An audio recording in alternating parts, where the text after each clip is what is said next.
Lights, camera, Rolling. action. What's up, ladies and gentlemen? Welcome back to Let Me Be Frank, a podcast about movies. I am your host, Frank, and I would like to thank all of you for being here. Thank you for giving me your most precious commodity, which we all know is time. We have a mixed bag today for the show. I'll explain. So, I like to think that we've been on a bit of a hot streak since the start of this podcast where we have picked pretty good movies. I haven't seen all the movies that I reviewed. Sometimes I watch them strictly just to do this, and I end up really liking the movie. I thought that was going to be the case.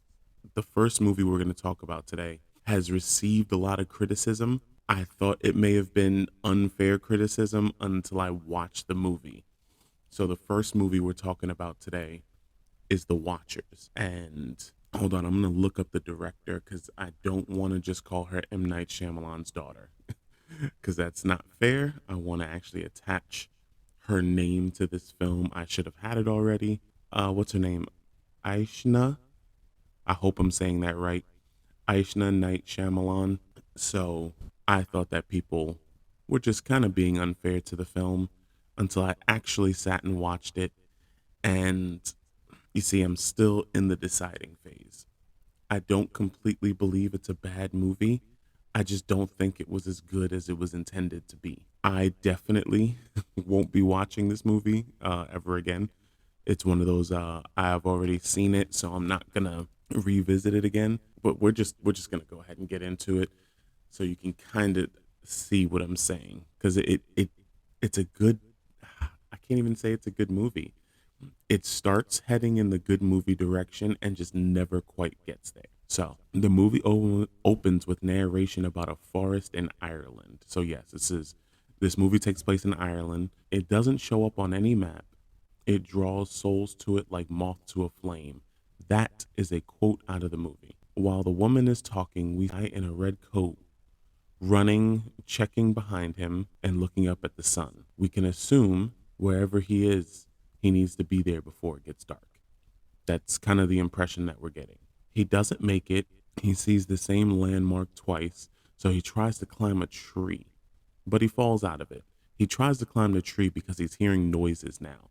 The darker it gets, the louder the noises get. So this grabbed me immediately, especially because it's in the woods. It's in like the deep woods. Like, you know, when you do that drone shot and there's just nothing but trees and just walking forever. It was one of those. I would not want to be caught in that scenario. He hits the ground hard as shit. Then he pulls out a machete. He hears sounds in the forest, not normal ones, not fucking owls and hooting and, you know, howling, but like growling, gurgling, all sorts of stuff like that.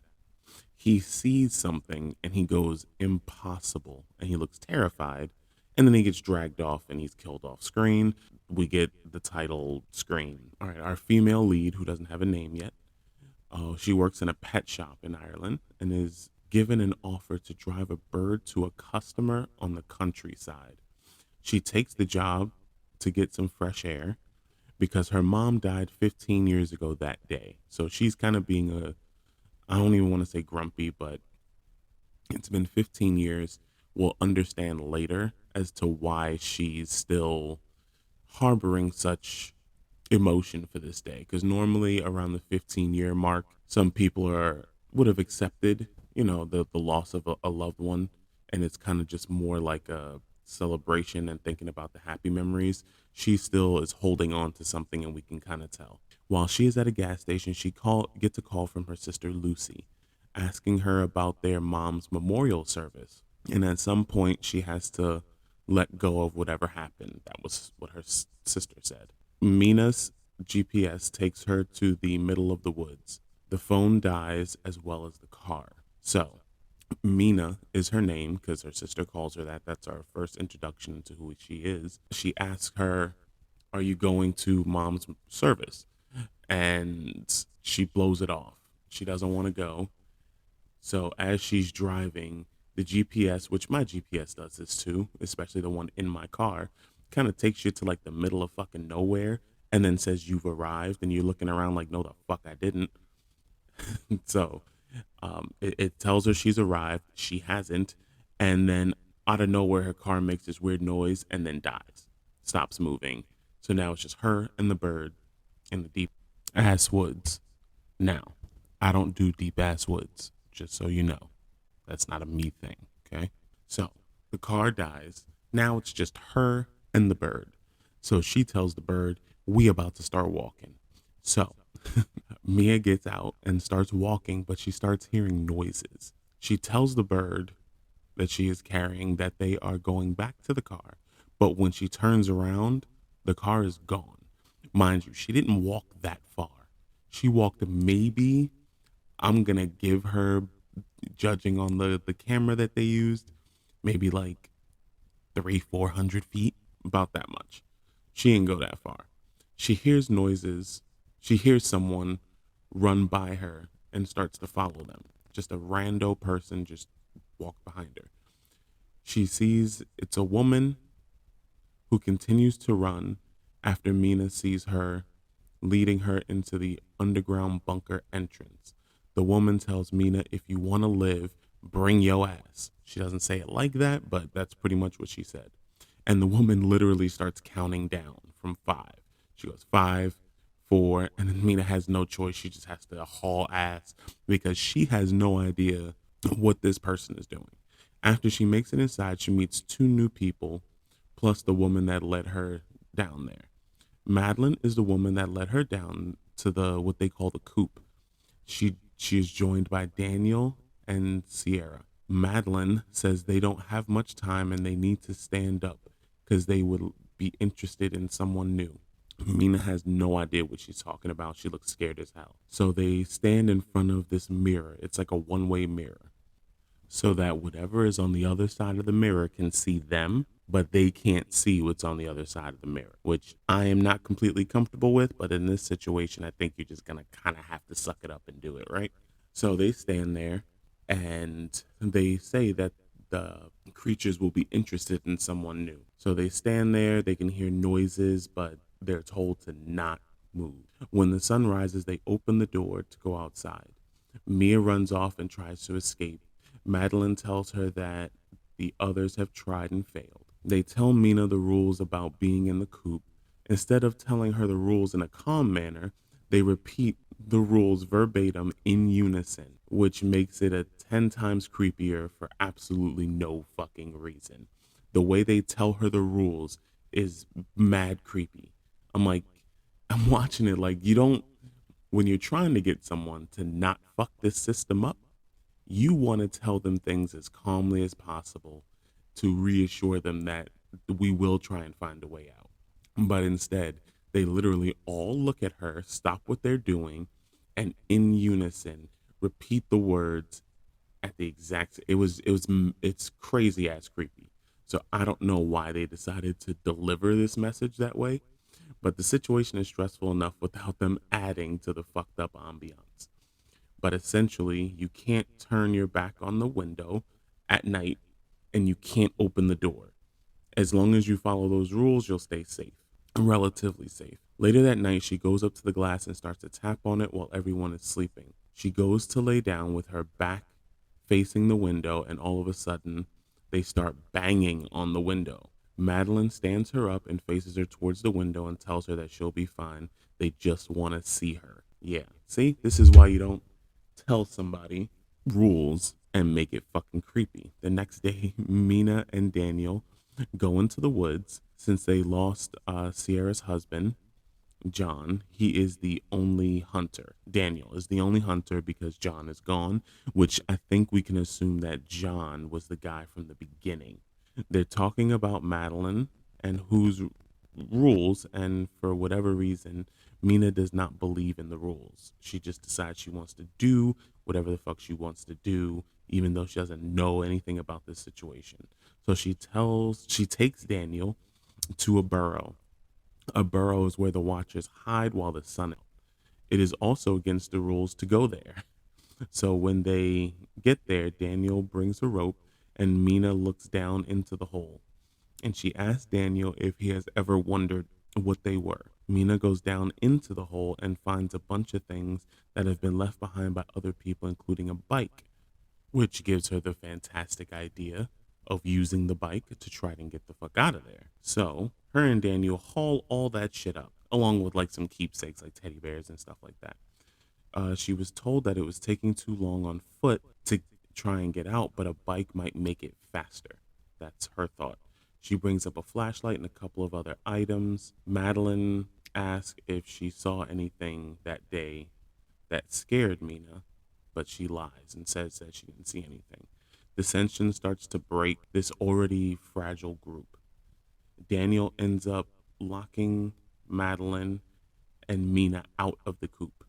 He won't let them back in because they were out, and a part of the rules is to not open the door. So he's trying to follow the rules, even though Mina is being an asshole. They have to hide to stay alive, and we get our first glimpse of the Watchers. So essentially, they look like big golems. I don't even know if that makes sense. They are animals. They are animal-like, but when they are watching, they kind of stand up straight, like they're very tall and very creepy, and they kind of mimic whatever you're doing. So Daniel and Sierra are in the coop, looking out like they're supposed to, and they're holding hands because they're scared. And then you see two of the Watchers that are standing there watching them reach out and hold each other's hands. Once they realize that two of them are not there, they take off to go find them. Finally, Daniel lets them in. The Watchers are pissed and they want to get in the room now. When the group moves the tables to block the door, they notice a false floor, which had been closed, which has a closed hatch under it, like a submarine hatch. They open and seal themselves inside. They find a computer, a really old one with, the big back boys, and they turn it on to see that there was a video on it. There's a webcam, there's a bunch of videos on it. Professor Rory kept a log of what he was doing out there, so that they finally explain where the coop actually came from, like who the hell built this thing.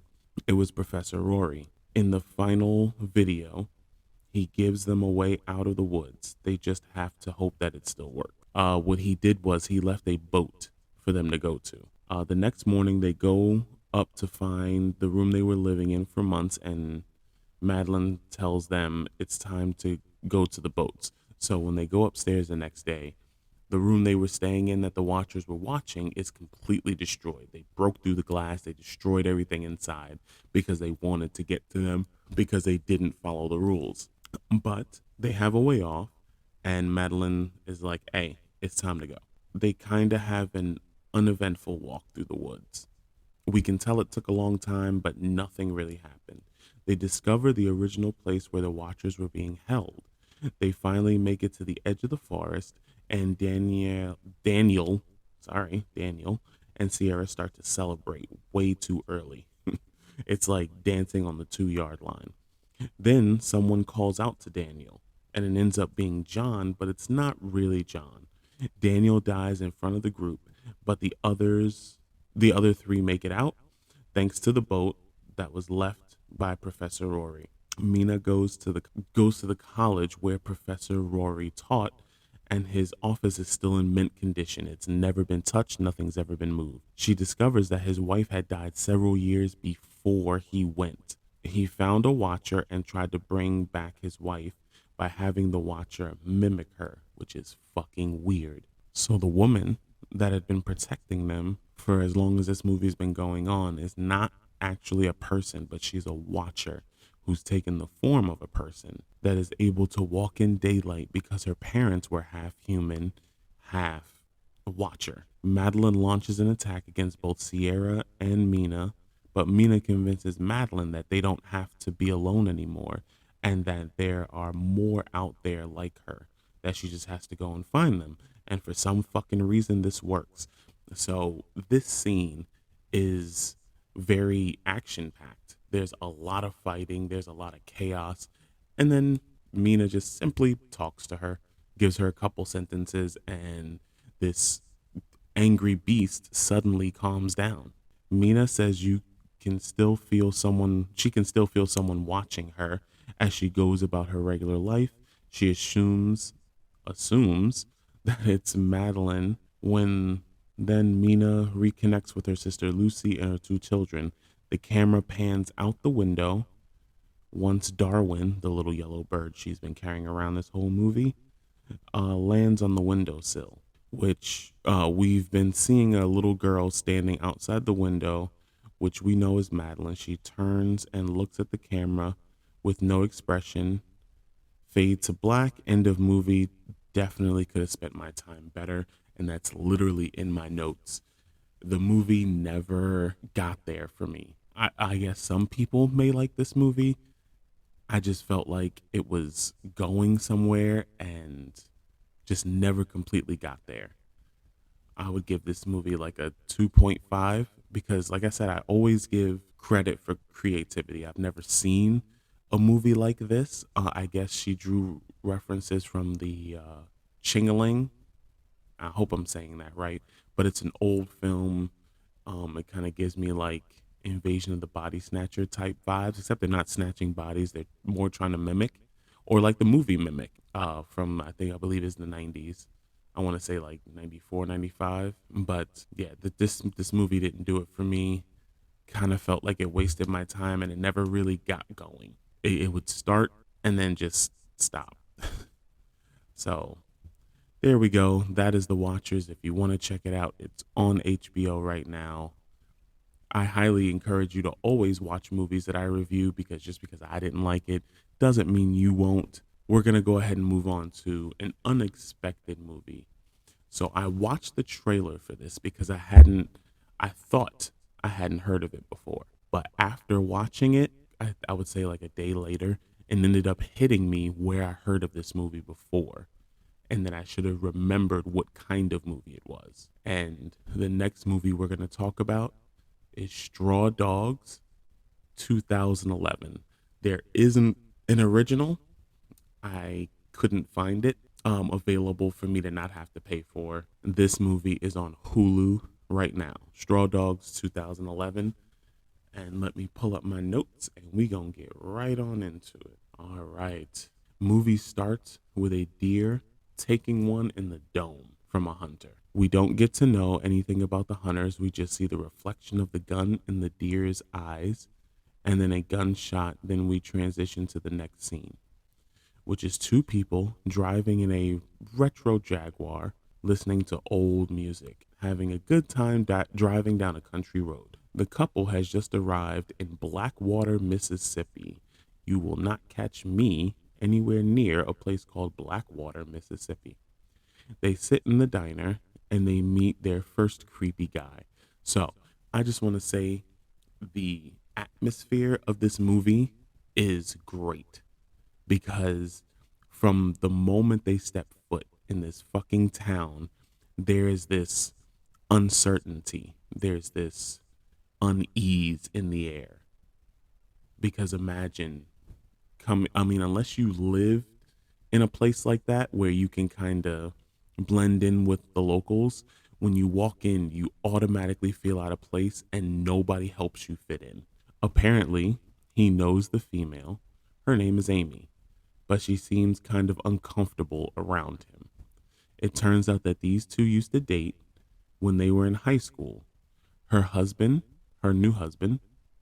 husband, is a writer and he's working on a movie, and that's why they live there.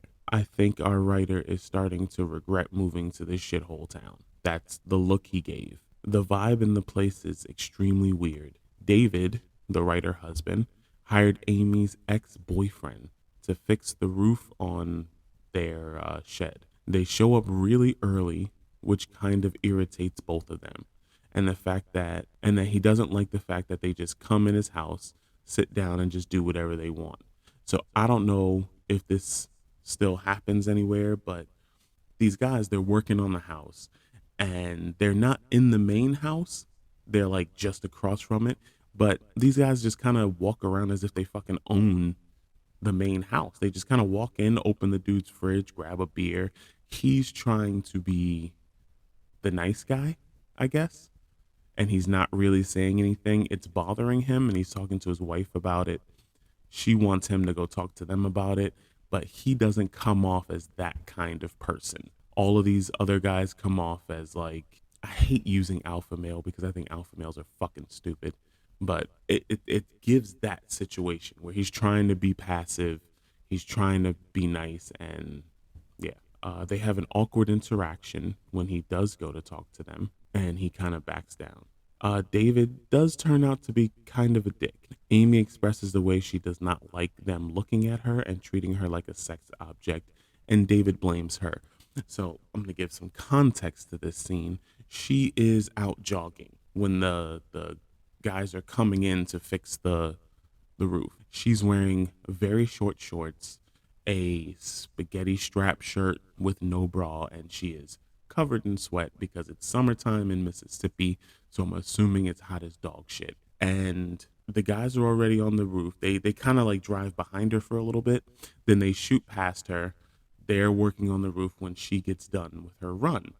As she's walking past them, they literally all stop and just stare. Nobody says hi. Nobody says a fucking word. They just look at her. She walks in and she tells David, I can pretty much feel them licking my body.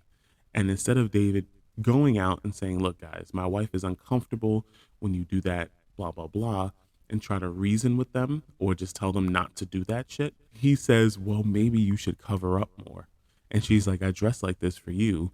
And then he says, I've already seen you naked. like really, dude? That's your response? You can buck up at your wife, but you can't talk to the motherfuckers outside? All right. David is really starting to get on my nerves. David blows Amy off until she goes upstairs in the window to go take a bath and flashes the guys on the roof. This will be a costly mistake. I don't know how she thought that this would help, but it seemed to have revved at least two of the guys up. Charlie is her ex. Now, this dude is a big motherfucker. He looks like he's about 6'4", lean, but he don't look like you can just walk up and whoop his ass. And then there's one other guy that just seems she's in his head now. You can very much tell that Charlie is very jealous of David. They don't live in the same world. Dave comes off kind of smug when he talks to these people, and the people seem kind of standoffish when they talk to him. So nobody's meeting in the middle here. Charlie gives him some advice when he walks out of a church sermon to help him fit in a little better. So they invite David to church because they're about to start their football season. Now, anyone who doesn't live in the South or live in America, football in the South, even high school football, is a huge deal. Towns completely shut down for football. And this town's tradition is that they all go to church. The preacher does a sermon, and then he blesses the guys before the start of the season. And the entire town is there.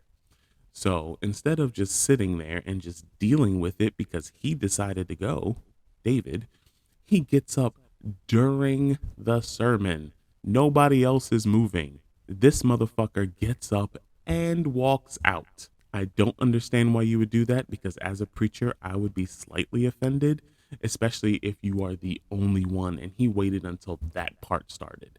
It's not like he went out when the choir was singing. It's not like he faked being sick, during any other time where he could just kind of go outside and be like, look, I just needed some air. I'm not feeling very well. I think I may have eaten something bad. He goes as the preacher is preaching in front of God and everybody.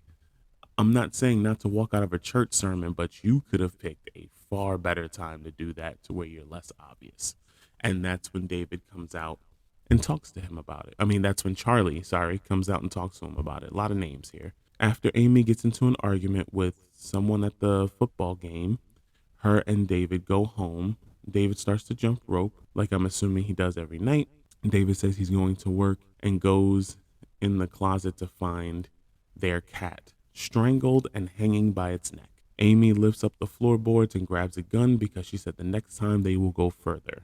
I don't know why she would assume that, but Charlie and his crew have to have been trying to get David to come hunting with them since he got there. After the cat was killed, he finally decided to actually go because he was going to try and get some information out of them to see if they're the ones that did it. He almost gets shot in the head, and a deer runs and jumps over him. During the hunting trip, Charlie shows up at Amy's house while David is away. He forces his way into the house, and shortly after the awkward conversation, he begins to sexually assault Amy. We kind of saw this coming. At the same time Amy's being sexually assaulted, David kills a deer. So they're running these scenes kind of like few seconds for this one, few seconds for that one. So this scene is a little weird. I understand it's a sexual assault, but it kind of seems like she gives in just by her body language. She doesn't completely hate Charlie. She's just a married woman and she's trying to stay faithful. But it kind of looks like she gives in a bit just because her attitude towards David throughout the movie, she wants him to be more assertive. She wants him to be more aggressive. And that just doesn't seem like that's in his nature. That's not the kind of person he is, but that is the kind of person Charlie is.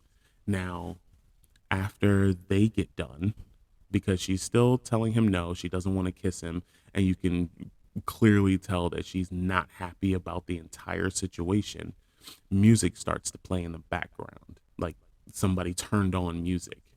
And David gets off of her, Charlie gets off of her, then Charlie's friend runs in, grabs Amy, pulls her over the couch to where she's bent over. Now it is a full-blown rape. She's screaming no, and Charlie does absolutely nothing. He sits there dumbfounded with a stupid look on his face while one of his friends rapes a girl that he really likes. So they both leave, and she's pretty much crumpled on the floor, crying her eyes out. And it turns out, so they leave David out there. He's walking down the highway. The sheriff pulls up, stops, says hi. He's like, yeah, I was out hunting and got left behind. And the sheriff informs him that it is not hunting season, which is why people were calling saying there was a guy walking down the highway with a rifle. And then he kind of realizes he's been played, but doesn't say anything. I don't understand. I mean, I'm kind of assuming that he thought the sheriff would just be on their side, but he still doesn't say, well, these guys took me out hunting. This is not my rifle. This rifle belongs to them. But instead, he just kind of takes it on the chin. He gets in the sheriff's vehicle, and the sheriff drives him home because he says there's already someone in the jail, so he's not going to take him there. He gets home, and Amy is on the bed practically in tears. You can tell something's wrong with her. But David, being in his own mind, doesn't even really notice. She calls him a coward and herself a coward and blames them. And then she cries to David. She wants to get out of there. She wants to move. David doesn't listen to Amy. That is a theme throughout the movie. He is not as bad as Micah. I will say that. He is not as bad as Micah. But he does not listen to Amy when she says she wants to leave. He says no one is going to run them out of their home.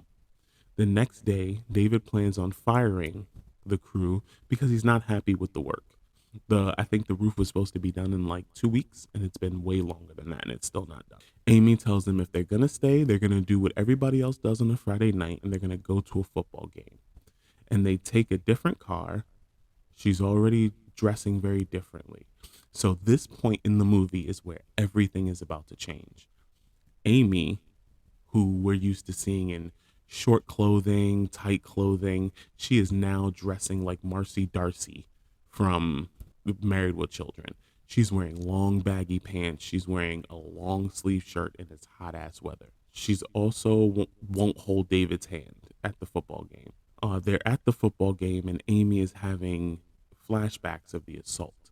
Now, everybody, the entire town is at this game, including all the guys that they just fired, including the two that sexually assaulted her. So there was something that I didn't think was going to be important. I thought it was going to be like more of a side story, but it actually plays into why the ending happens. So we're going to have to go back a little bit, and I'm going to tell you about a separate storyline. It involves a person named Coach. He is a former coach of the football team, and a guy named Jeremy Niles. Now, Jeremy Niles is mentally handicapped, but he's a big guy. Apparently, before the events of the movie, he got in trouble because he was caught with an underage girl. Now, they chalked it up to his mental disability because he wasn't actually going after any of these people, any of these girls. One girl was talking to him, and this girl happened to be the coach's daughter. Now, she's 15 years old. Throughout the entire movie, the events that we see, he never approaches her. She always approaches him. Yet her father, Coach, always blames Jeremy, no matter what. So we see a scene early in the movie where Jeremy's across the street with his dog, and she is walking across the street with her friends. She stops her friends. She stops her friends to go over to talk to him. And then Coach sees this and goes out and threatens Jeremy. Even though he did not approach her, he's not even talking back to her when she talks to him. She went over, pet his dog, and was speaking to him, and he wasn't replying, yet he still got blamed. So they're both at the football game. He is standing kind of behind the end zone. She is a cheerleader off to the side. Everybody's focused on the game because it's the first game of the season. She goes over to him, and he is trying his best to ignore the hell out of her, like completely no selling anything that she is saying. She then offers for them to go off alone somewhere. So he does. They end up in the football equipment room. So this next part's important. They end up in the football equipment room. She is now seducing him. He's standing there saying nothing. He looks terrified because he knows that if Coach catches him with her, Coach is gonna fucking kill him. So he's saying no, he's not responding. She eventually gets him to respond. At this time, Coach is now looking for her because he's standing on the sidelines. He's looking at the cheerleaders and he's not seeing his daughter. So he approaches the other cheerleaders asking them, "Do you know where she is?" They all say no except one. She says, "Oh, well, I saw her talking to Jeremy a little while ago." He kind of yells at her saying, "You know they're not supposed to be talking. Why didn't you say anything?" So he goes looking for his daughter, Coach. He ends up kind of in the area of the equipment room. Now, Jeremy hears him and he is terrified. So, in order to keep her quiet, he puts one hand over her mouth and the other hand around her waist. I guess he doesn't realize how strong he was, or he was so focused on not getting caught or her making any noise that he ends up kind of holding her off her feet, because the dude is no male in this town is fucking small. He ends up holding her up with an arm around her waist, and she's kicking and screaming. Well, she's like kind of kicking because I'm assuming she probably can't breathe. Coach is calling, and then he ends up leaving the area, and all they show is his feet on the ground, her feet being held up in the air, and she's no longer kicking. She is now dead, which means he is now dead. All right. So that scene also reminded me of Mice and Men, which a similar situation happens in that book. So now we're going to go back to our main storyline and we're going to see where they cross.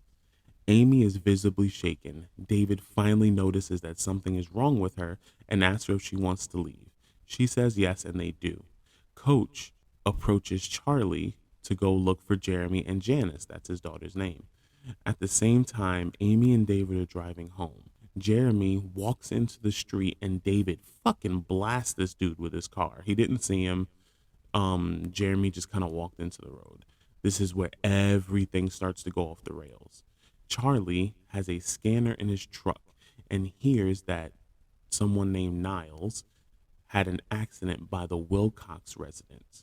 So Charlie, his friends, and Coach all head up there to try and see if Janice is with Niles. When they get to the house, David refuses to let them in or to let Jeremy out. David decides he's going to help Jeremy because he feels responsible for him. Just as the men start to surround the house, the sheriff shows up. They give him a little bit of respect because he's a veteran. He's lived in the town his whole life, or at least Charlie does. And they all put their weapons down because they were all holding guns. He told them to put them down. Charlie convinces them to actually drop their weapon. The sheriff approaches the house to try and talk to David. Coach ends up shooting and killing the sheriff. So now these people are stuck out here with absolutely no one on their side. They call an ambulance, but they said the ambulance is like 40 minutes away. So they could all be dead before the ambulance even arrives. Amy is freaking out because now their only means of help, the sheriff, is now dead, and they are surrounded by these fucking psychopaths, and she's already been assaulted by 2 of them. Now imagine if David is killed, Jeremy is killed, and she's left there with 5 guys. It can be extremely bad for her. David understands that now they've killed the sheriff, and there's witnesses that they're not going to let anyone out of that house alive because all of them can point the finger and say that the coach killed sheriff and the other guys were there. They would all be going to jail. So now he decides it's time to stand and fight while Amy is trying to keep Jeremy calm upstairs. David starts to set up booby traps around the house to help him fight these guys. Now, I don't know where this came from in David, but he gets this like weird territorial look in his eyes where he's like, this is my domain. Now you're fucking with it. Now I'm going to go full psycho. His demeanor, his, I hate to use aura, but his aura and everything about him changes. Now he's standing there like, you done fucked with the wrong one. I'm about to show you why you fucked with the wrong one. All right, so this is a very intense and chaotic scene. David has completely flipped and is showing all balls right now. The coach just he put some vegetable oil, 2 pots of vegetable oil on the stove and just boiled the shit out of him. He then proceeds to throw the oil in Coach's face, burning the shit out of him. And he starts to play the song that Charlie's friend assaulted his wife to. Mind you, he does not know that his wife was raped. He has no idea. She never told him. That's something that she's only dealing with. He cleans off his glasses, because David wears glasses, in a maniacal fashion. He doesn't seem panicked. He's extremely calm. And Norman is the person, the second man, who walked into the room and assaulted Amy. All he can do is think about having sex with Amy again. So that seems to be his only goal. Both Charlie and David run upstairs to confront Norman. So I'm skipping a lot of the action sequence because it's an action sequence. A lot of people die. There's a lot of fighting. David kind of dog walks this group and nobody even comes close to being a fucking challenge, which is weird. Especially the guy that I thought was going to be a challenge to fight David. He ends up just killing him with a fucking fire poker. He bashed his fucking head in. Coach dies very easily. So now Norman goes upstairs because he wants to have sex with Amy again. Charlie and David run upstairs to confront him. Charlie ends up pointing a shotgun at him and telling him not to touch Amy again. They both put their weapons down because they are friends. Amy ends up grabbing the gun and shoots Norman twice, once in the chest, the other one in the face. Now it's down to Charlie and David. Now, remember, Charlie is not a small guy, so he proceeds to beat all hell and high water out of David. I mean, he's taunting him. It's like little brother versus big brother. So Charlie, right before Charlie is about to shoot David in the head, he has a shotgun cocked and it's Amy standing behind him. He knows that the shotgun is not loaded, so he starts to taunt her. And while he is in the middle of talking, David picks up an open bear trap or a man trap and slams it, and it clamps around Charlie's throat, crushing his windpipe and all that stuff. It's a very graphic scene. Definitely do not have kids in the room while you are watching this fucked up movie. And he slowly dies while the bear trap grips his throat. Amy looked shocked that David would do something like that, as just as soon as the conflict started, the conflict ended.